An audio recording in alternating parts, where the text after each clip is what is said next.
There is a medal that George S. Patton never talked about. Not in his famous speeches, not in the diaries he filled with fire and profanity, not in the letters to his wife Beatrice, where he was known to say exactly what was on his mind.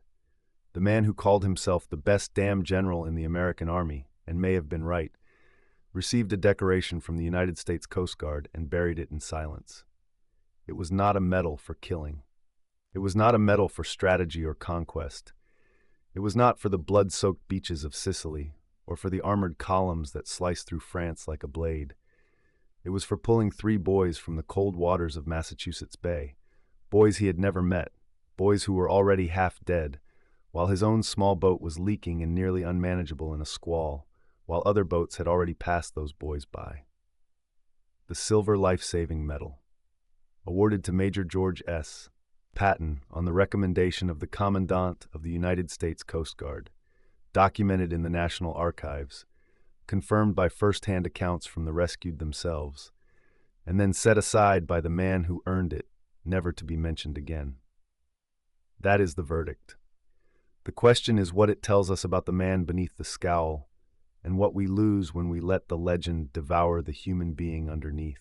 If you want to understand what history doesn't always give you time to explain, subscribe. We're building something here that doesn't look like anywhere else on this platform. Hit that button and stay with us. To understand August 21st, 1923, you have to understand who Patton was trying to be and who he was afraid he actually was. George Smith Patton, Jr. was born in 1885 into a family that had sent men to die in every American war worth remembering. His grandfather fell for the Confederacy at Cedar Creek. His great-uncle commanded a regiment at Gettysburg. War was not a career in the Patton household. It was a calling, a theology. The boy grew up hearing those names spoken the way other families spoke of saints. He also grew up reading, constantly, obsessively, the stories of Caesar, Alexander, Napoleon. He believed, with an intensity that unsettled people who met him, that he had lived those lives before, that he had been on those fields, that the blood in his veins carried the memory of ancient campaigns. His biographer Martin Blumenson would later write that Patton spent his entire adult life building a persona, the scowl, the profanity, the ivory-handled revolvers, the absolute refusal to show weakness. Not because he was fearless, but because he was terrified of being ordinary. He was also, by the early 1920s, a man in suspension. The Great War was over. The army he served had been gutted by budget cuts and public indifference. The tank corps he had helped build, those grinding revolutionary machines that he had ridden into battle at St. Mihiel in 1918, had been dissolved. He was 37 years old, a major, assigned to a field officer's course at Fort Riley, Kansas. The world had moved on from the generals of 1918. Patton had not. What he had was the sea.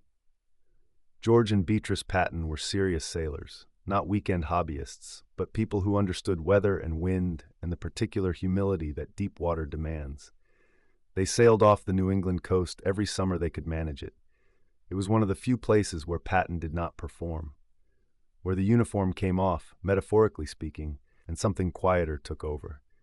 On the morning of August 21st, 1923, they were out in Beverly Cove, Massachusetts, in a 14-foot Manchester skiff, a small, narrow boat built for 2, not for emergencies.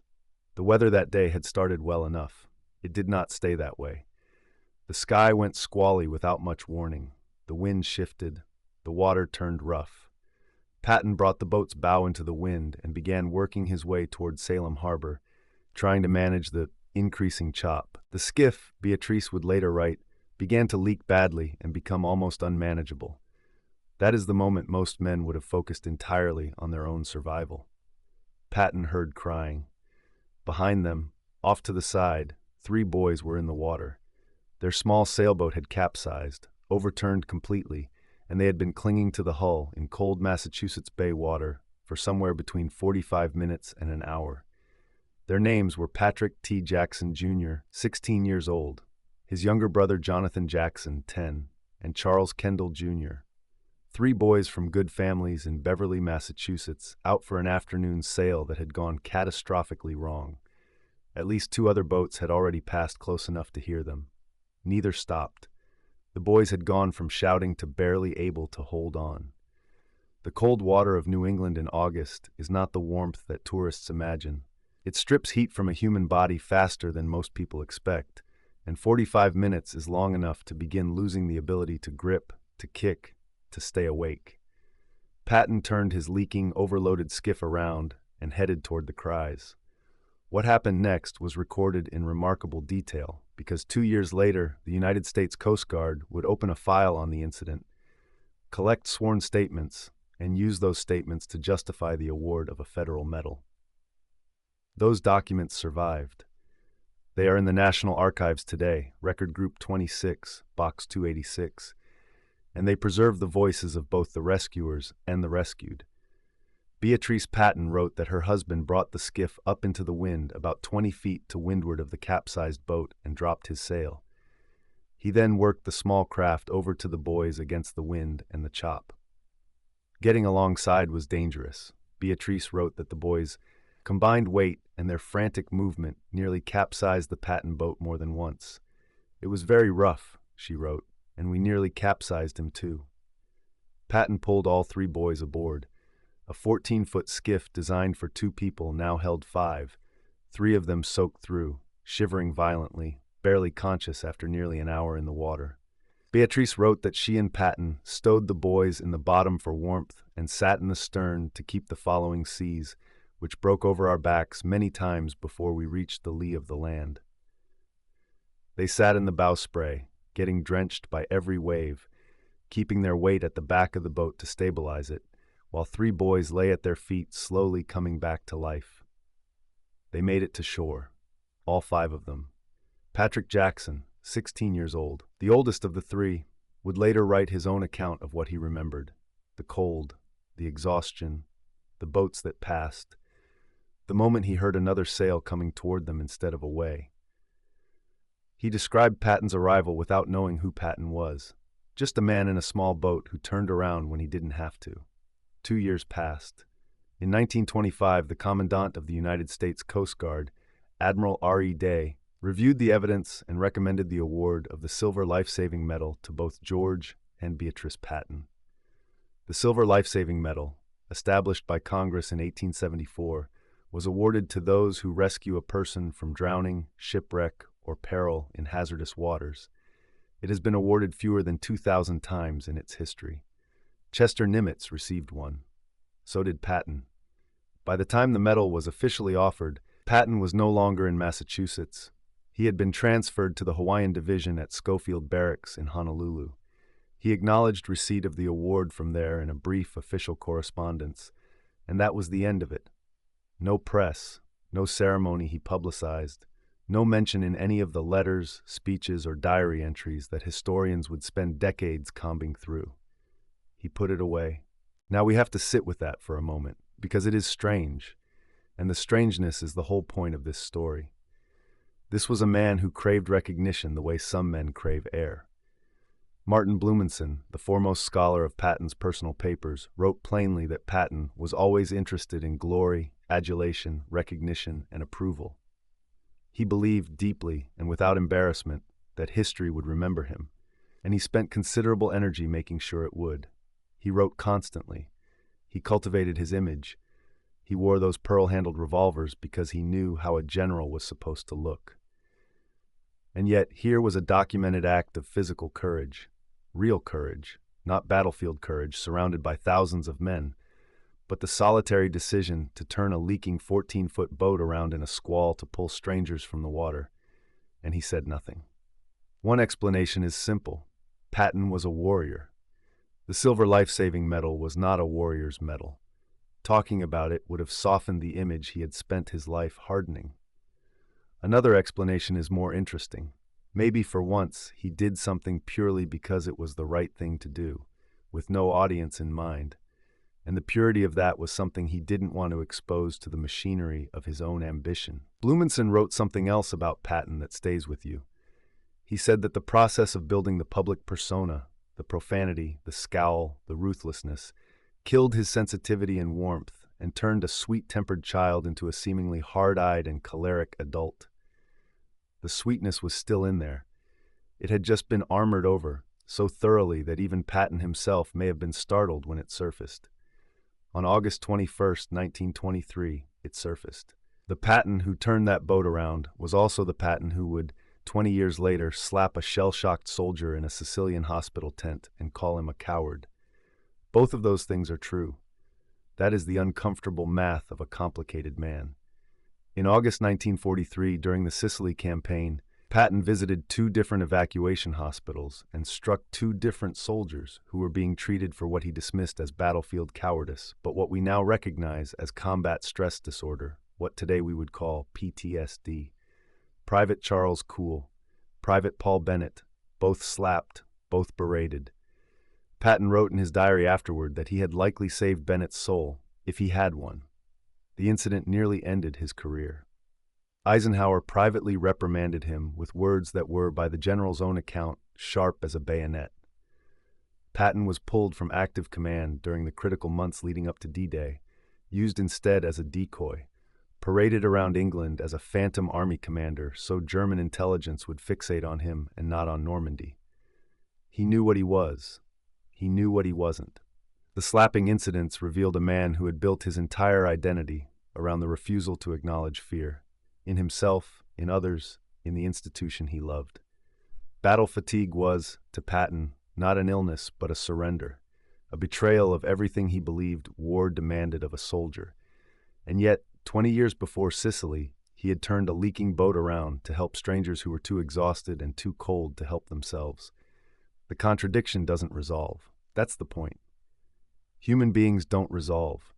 The man who saves 3 drowning children and the man who slaps a shell-shocked soldier is the same man, and the distance between those 2 moments is the distance across an entire life. By December 1945, the war was over. Germany was defeated. Patton was 60 years old and had no war left to fight. He had been removed from command of the Third Army, his beloved Third Army, the force that had swept across France at a speed the Wehrmacht couldn't match, after making public statements about the Soviet Union that embarrassed the Allied command. He was given the 15th Army instead, a paper command, largely administrative. He knew what it was. He wrote to Beatrice that he was ready to come home. He was going to fly back to the United States on December 10th. The plan was made. On December 9th, the day before his flight, he decided to go pheasant hunting. His 1938 Cadillac staff car was driving through the outskirts of Mannheim, Germany, when a U.S. Army truck made a left turn across the road ahead. Patton's driver, Private Horace Woodring, had no time to stop. The collision was relatively low speed. Woodring and Patton's Chief of Staff, General Hobart Gay, were shaken but uninjured. Patton was thrown forward. His head struck the metal railing above the rear seat. He knew immediately. He told Gay to rub his fingers. When Gay did, Patton couldn't feel it. He said, "Go ahead, Hap. Work my fingers."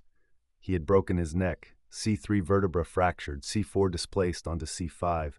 He was paralyzed from the neck down. He was rushed to the 130th Station Hospital in Heidelberg. Beatrice flew from Boston to be at his bedside. Doctors hoped for some recovery. Patton himself did not. He said when he understood what his life would now look like, "This is a hell of a way to die."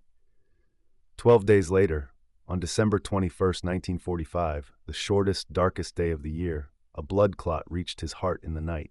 He died in his sleep. He was buried on Christmas Eve at the Luxembourg American Cemetery, at his request, among the men of the Third Army who had fallen during the Battle of the Bulge. His cross faces theirs, as if he is still leading them, one last time, across cold ground. There is a file in the National Archives. Record Group 26, USCG General Correspondence 1910 to 1935. File Code 181, Box 286. The label reads Patton, George S. Inside that file are the letters, the sworn statements, the recommendation from Admiral R.E. Day, the formal citations, and somewhere in the paper record, the brief acknowledgement from a major stationed in Hawaii who received a Coast Guard medal and said almost nothing about it. No reporter covered it. No biographer made it the center of a chapter. When people write about Patton today, and they still do, constantly, the Silver Lifesaving Medal is a footnote, a curiosity, a paragraph buried between battles. It shouldn't be. Not because it changes who Patton was. It doesn't. He was still the man who slapped those soldiers. he was still the man who drove his army harder than any other commander in the European theater, sometimes past the point of cruelty. He was still the warrior poet who wrote verse in his tent and genuinely believed he was the reincarnation of Roman legionaries who died at Cannae. But it is evidence of something that the legend tends to erase, that inside the iron performance, there was still a man who turned his boat around when nobody was watching, who pulled strangers out of cold water and then said nothing about it, who understood, at least on that one August afternoon, that the right thing to do was not always the thing that built your reputation. The boys grew up. Patrick Jackson, 16 years old in the cold water off Beverly Cove, lived a full life. So did his brother Jonathan. So did Charles Kendall Jr. They knew who had saved them. They knew what it had cost the Pattons to bring that leaking, overloaded skiff to shore. Their testimony is in the file. Patton never brought it up again. The medal exists. The file exists. The boys lived. And somewhere in the vast, complicated, contradictory architecture of George S. Patton Jr., there is a 14-foot boat turning around in a squall, and two people sitting in the stern, getting drenched by the following seas, holding the weight of 5 lives steady until they reach the shore. If this kind of history is what you're looking for, verified, sourced, and told the way it deserves to be, subscribe. We go deep here. And there's more coming.